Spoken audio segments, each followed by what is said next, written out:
All right, everybody, welcome to another episode of The Urban Gardener. I want to thank you all so much for joining me here today on this episode. If you haven't already, please hit that subscribe button down below. Follow along with more garden adventures as we continue growing here on The Urban Gardener. Today, we are here, as you can tell, on the set of Nick Federoff's television show, and what we're going to do is have a little interview and sit down talk with him on the radio side of what he does here at his studios. So we've got a really great opportunity to sit down and talk with somebody who's out there on television and radio answering your garden questions. So let's have him answer some of our questions here on The Urban Gardener.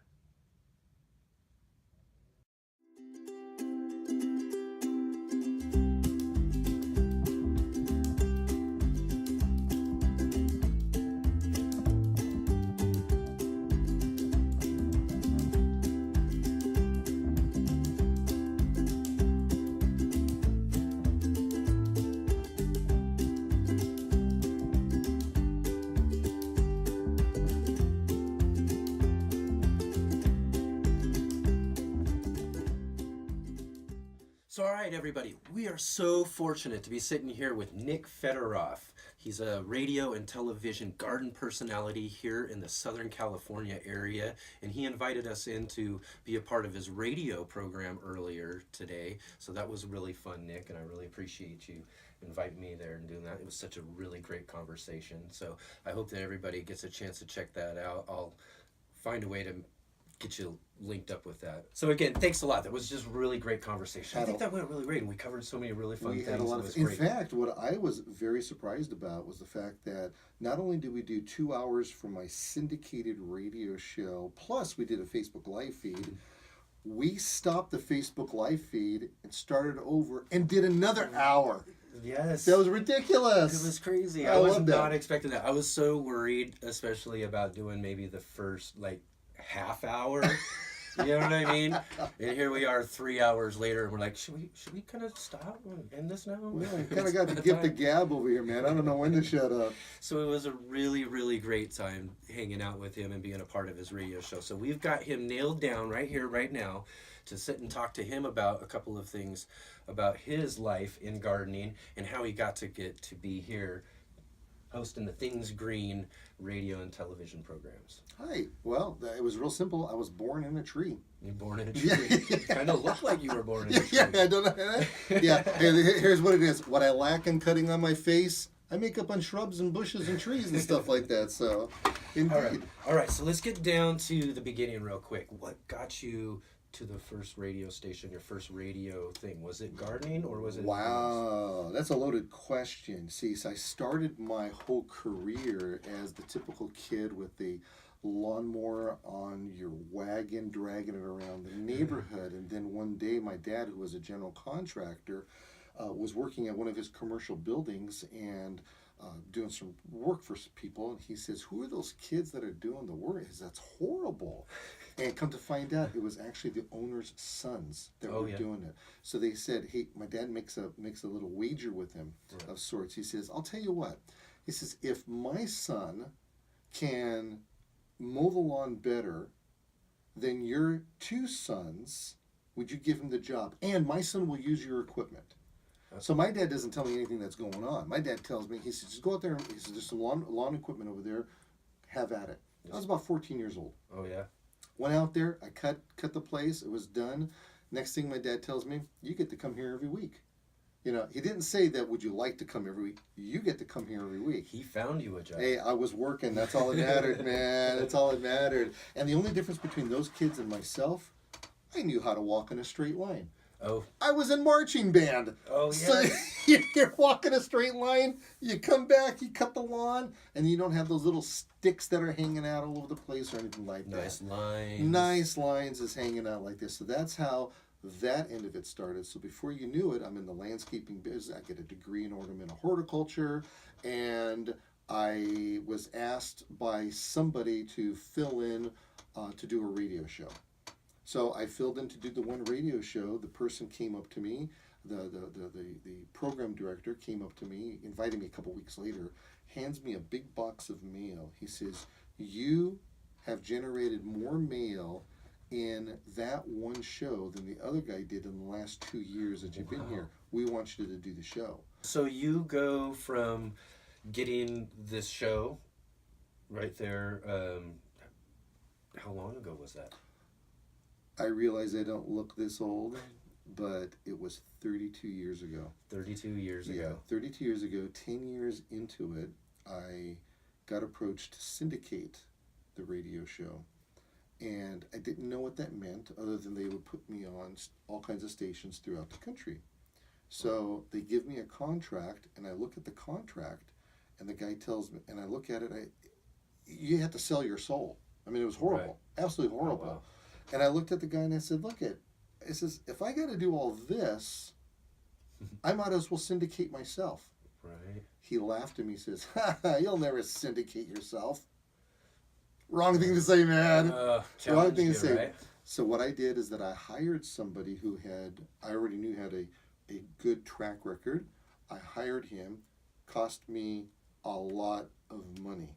I mean, most people don't make this much money in a year for what I paid him each month. Right. And then after the first 3-month period, then I put him on consignment after that. And short of sleeping with the guy, I learned everything that he knew. When my syndication started, I was on like 25, 30 stations. Wow. The guy who originally wanted to syndicate me, huge company, right? I mean, massive company, calls me up and says, hey, Nick, I understand you're doing some pretty fascinating things over there. And I said, you know what? I am. And I'll tell you what, when I get ready to sell, I promise that you'll be the third person I call. The third person. Here you go. He goes, dude, I deserve that so much. I treated man. you bad. And that's the way it was. So every so often he calls me up. He asks me if I want to sell the syndication. And we're doing so well. It's like, and to give up what we've been doing all these years, it's not a good business position to be in. You should be able to, you should not be so tight to it to where you can't sell it. Right. So, but this one is a little bit different. So I have other ventures, so it's all right. I'm a big radio fan, and that's one of the reasons why I wanted to do this sort of feature for my channel and kind of talk with guys who do radio shows and talk about gardening on the radio, because I do come from a whole, I listen to the radio all the time doing whatever I'm doing. I've got the radio as background noise in a lot of AM stations, and at times when I was probably in my 20s or so, I listened to a lot of that overnight radio stuff. You mean like last week? Like in your 20s? In my 20s. Look at this guy. Look at him. He's an old guy, but he looks so young. Oh my gosh. Oh, man. Yes, that's great. That is just awesome. I wish I had those Love genetics. the compliments. But yeah, so, I listened to a lot of radio, and one of those was, a gardening channel too, which also gave me a lot of when I started gardening later on, I was, I reverted back to some of the stuff that, was probably locked in there somewhere from just listening to a lot of these different programs of different people, talking about gardening and that sort of thing. So I had a real interest kind of coming from that. So that's kind of where the idea for this came on. Nice. But and you got the hat on top. You see the hat? The hat's cool. He looks like a kid, and he's got the hat on top of that. It's a great combination. I take the hat off, and I don't look like a kid. Well, we're not going to go there. I'm not going to take the beard off, so I understand. Exactly. Any really let's tune it back to gardening. Any really good, strange gardening story come over the radio? Yeah, it happens all the time. Probably the one that resonates with me was the one that I probably received this call early on in my career. And a lady calls up and she says, I have it was a hatchback. And she says, I have mushrooms growing in the hatchback. And I just lost it. I started cracking up. I says, lady, what kind of people do you have in your car? Because mushrooms grow in manure. Man. What do you got going on in there? What? And it's just the idea that she's got a hatchback, she's got a cow sitting outside the hatchback, you know, and then you have the road apple that the cow left behind. Oh my gosh. And so to me, that just tickled a funny bone for me. So that was a pretty funny thing. And what happened was that, you see, when you're doing this kind of thing, we're talking with a live audience, you have to draw information out of people. Right. Because they don't tell you the whole story.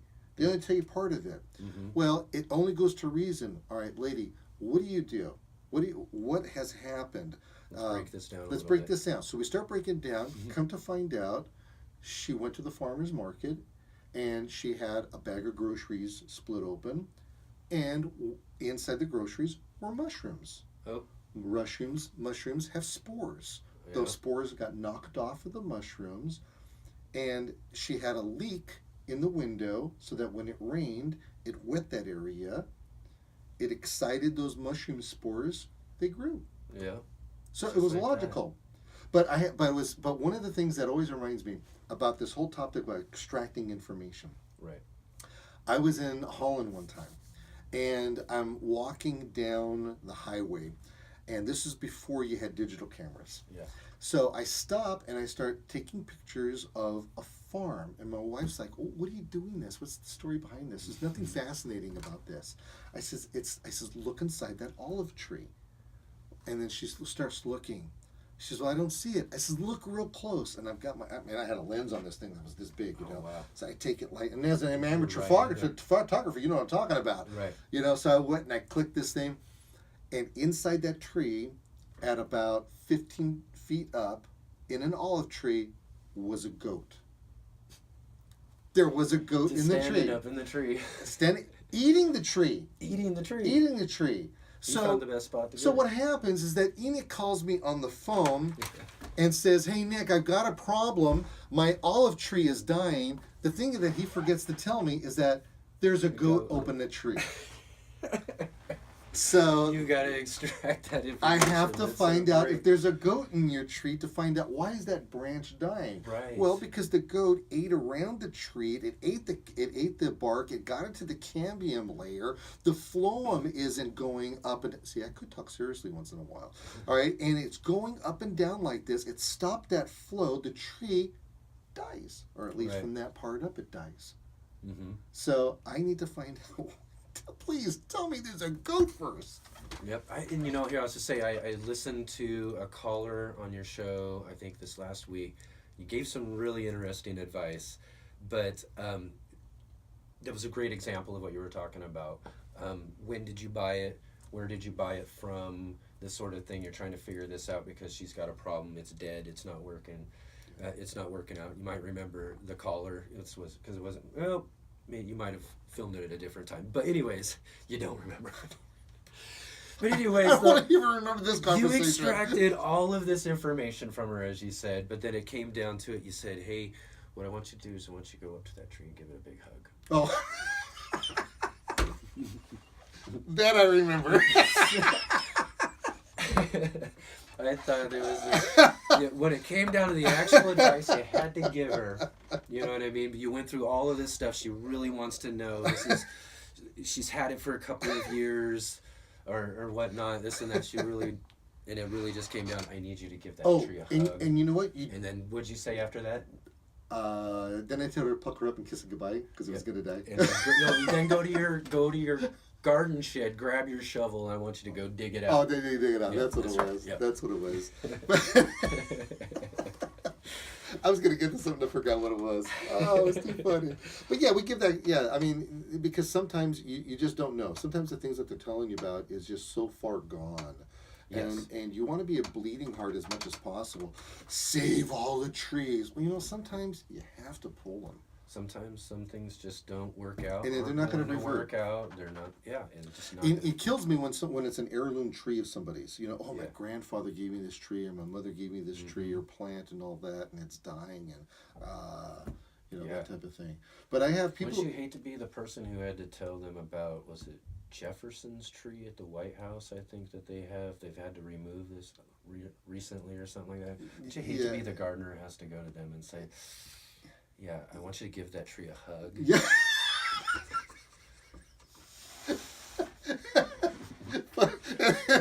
I tail it to the garden shed.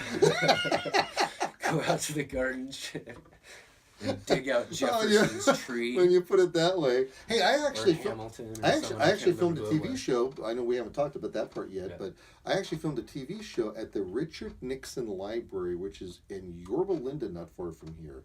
Right. And it's it's not a political thing whatsoever. It's about the trees and the plants and the shrubs and everything that's over there. Right. And they have a tree that is that they took a slip off of that tree and they propagated. That's growing over there. Oh wow! So they're maintaining that actual tree. then. Maintaining that actual tree, yeah, it is definitely a direct descendant of that tree. Excellent. Yeah, so and that's one of the neat things about gardening, because if you know how to do the propagation aspect of it, you can jump on stuff like this and understand that you can do this, so it's a good thing. Like for instance, you take a house plant, pothos. A pothos. I have one. 20-some years old. I will guarantee you that you can trace back the original origin of that pothos. Yeah. Because pothos plants, there's not a pothos on this earth, unless you did it yourself, that has not been propagated scientifically inside a laboratory. Really? Yeah, tissue culture is what it's called. Right. And what they do with tissue culture is they take a small piece of the stem and they take off molecules, Right. and they put them in a petri dish, and hundreds of thousands of plants grow. Wow. Then they take them out of there and they put them in they'll put them in test tubes, and then from test tubes they'll put them in other dishes until they get them into curd jars or ball mason Right. jars, and then they get them such a size to where they'll end up putting them in the nursery. Wow. That's why you find very few problems with pothos plants. They're pretty much insect and disease free. Yeah. It's hard to kill one of those plants because they have been it's not even hybridized. They've been I've had one for like 20 years. Yeah. And I've probably in that 20 years, at least a couple of different times for a couple of year period of time, just pretty much ignored it and never even paid attention to it at all. Yeah. And I'm even talking about watering. Yeah. I mean, it's fascinating. like they'll just continue to live in dry dirt for it's amazing. They ain't gonna grow much. They're gonna really revert back to not growing very much. You start putting water in there and then leaves start coming out again, but they'll stay alive. It's a fascinating plant. It's amazing. And what happened was that about 40 years ago, this is when this all began, it was about 40 years ago. I was actually at their original laboratory.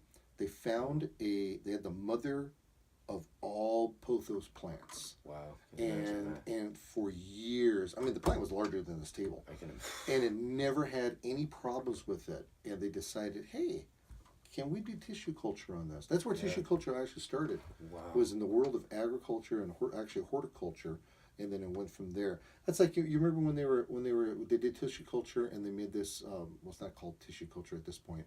It's cloning. Cloning, yeah. Tissue culture is cloning. That's what we're talking about. So they're cloning the mother plant. Right. So that actually made way to cloning sheep. Oh wow. Do you remember when they were doing that? Yeah. It came from the world of gardening. Wow. That's where it all started. That's amazing.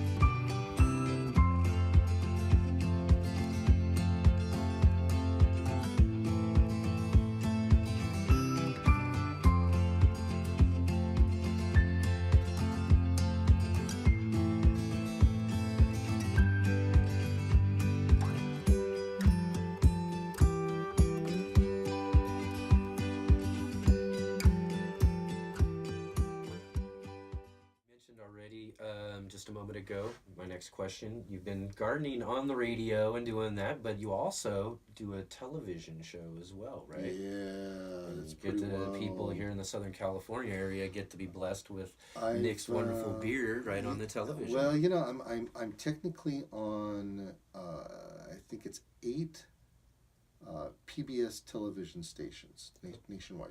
Nationwide. But I only talk about the Southern California station, KLCS TV, and there's a reason for that. That is because the other stations, they don't air the program the same time as we air them over here. Right. So my flagship station, that's where you get all the richest first-hand stuff. Right. Then what we do, and my PBS stations can't stand this, then what we do is that we post the shows. We opened up a Amazon Prime channel. Oh. So you go to Amazon and you just type in just type in ThingsGreen or Nick Federoff, and then my channel comes up, and we only have We'll have links right down below too, so check the description as well. We only have like 15, 20 shows up right now, but because I have over 150 30-minute television shows. Oh, wow. And then for news that I've done a lot of news stuff as for years I was the 8 years almost for our local news, and I have over 350 garden tips. Not one of them repeat. Not one of them repeat. I am so proud of that. Wow. Not one That of is them repeat. great. Yeah. That's I mean, great. come close, but no. So are all of those available? Yeah, if you go online. Yeah, come to my website, thingsgreen.com. So you do have a lot of really neat things here in the studio and all of that as you put together all of your show and your radio program and all of that. So what I really want to know is, do you actually have any in your own garden? All right, thank you very much for joining us today. It was really nice. Come back anytime. You say you're like, well, I'm just saying you're all over the place. You're doing television shows. You're talking to all of that stuff. You have time to actually grow. Do your as own I garden. say, not as I do. That's all I gotta say. Yeah, actually, I do have a pretty awesome garden. Excellent. Yeah, I grow a garden at my house. I have 3 very distinct. My wife calls them graves. Because she calls them graves. What I ended up doing is in my turf area, and I'm pretty fortunate. I live on a 1/4 acre lot, so good space. it's ridiculous. And I I took and I lined 3 areas 4 feet by 10 feet. I put womanized wood on there first, or treated wood. I put blocks, and I liquid nailed the blocks there, and I put it right on the grass. And then I left the grass there, and I didn't put anything on the grass, and I just cleared it off. And I fight the weeds all the time, and I did that intentionally. Right. Because you're going to get weeds anyhow. I talk about that in a few Yeah. videos as well. I grow in an alleyway, so it's just constant weed competition. Yeah, exactly. I just got regular potting soil, and I filled it up. I didn't mix it in or anything. Put it right on top. I plant my vegetable gardens. Awesome stuff. And then, of course, all around the perimeter of my property with my landscape plants, I have plants in there. And when you live in Southern California, you have no business owning a greenhouse. There's no need for one. Right. I got a greenhouse. You got a greenhouse. That's great. Yeah. Just because I can say that I got a greenhouse. I have fried more plants in that thing. Oh, I can imagine. I was going to say it's got to get hot as... It does. Oh, and you know what? I don't know if you noticed downstairs. Yeah. I've got a big old heater for it now. Oh. So it's a brand new heater in the box. I haven't even taken it out, so I'm kind of. So are you thinking about growing some tropicals or something? I'm gonna grow something in there. I'm gonna do some winter crops that don't grow in wintertime. I'll grow some summer crops in wintertime. I'm gonna see how that works. So it's just for tickles. You have now you mentioned about gardening. Would other do gardening? Yeah. We actually do have a garden here at the even though we call it the ThingsGreen.com Botanical Gardens. This is an actual office complex. Yes. And we have other businesses, 3 other businesses that are here, and so in the back we do have a garden. A garden space. We have a couple garden spaces there, and we encourage the people who work here to contribute to glean whatever they want, pick whatever they want. So one of the vegetable gardens is all grown out. Another garden is in the raised beds. Right. So another garden bed had a wonderful crop out of it, and I yanked it all out as part of a TV show. But I left in 2 things: strawberries, because I made that a show where I showed how to separate the strawberries and plant the runners. Yep. And I have 1 onion that is just growing like crazy. Yeah. And as you know, I posted a picture I have a little itty bitty tomato plant that's pushing volunteer. through. Oh, I'm looking forward to that one. I love volunteers. Yeah, that's going to be the best one. Yeah, so that's the gardening aspect of what we do. So I do get my hands dirty, no problem there. Excellent. So, all right, Nick, I want to thank you so much for joining me on this episode here and giving us a chance to take a look around your studios and join you for your radio show. That was still just a wonderful time hanging out with you and Kay and getting to talk about all those things. I never really thought of doing a radio show before. Mind you, I was really nervous about getting in and doing that, but you're a really, really great person. You made us feel absolutely at home right here in your studio, and it was just a wonderful time. Okay, well, I have to teach you the ThingsGreen handshake before we part. Okay. Okay, so what do? We plant it. Yes. We water it. And then we watch it grow. Let's do this. Boom. Plant it, water it, and watch it grow. That's what I'm talking about right there. Excellent, excellent. All right. Everybody, I want to thank you all so much for joining us on this episode as well. If you have any questions, comments, concerns, or anything at all, hit us up in the comment section down below. And if you can, hit the subscribe button. Follow along with more garden adventures here on the Urban Gardener. And also, don't forget, hit the thumbs up button for having Nick here on our show. Give him a big, big thumbs up. And we'll see you again on the next episode.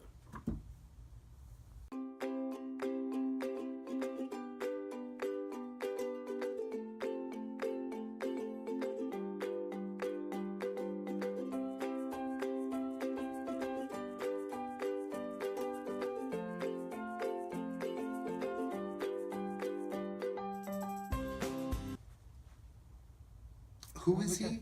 We kind of flowed through everything, right? Did you get invited? How'd you get here? I know. I just showed up. This is the problem with Facebook right here. That's how he got me, through Facebook. Facebook, yes. No, I think we did it right. All right. I think we did it right because it's a pretty good circle. Excellent. It's a pretty good circle. Otherwise, we're talking about my favorite subject, gardening. I know. Watch out, I might use some of this stuff in my outtakes. That's the way that it works.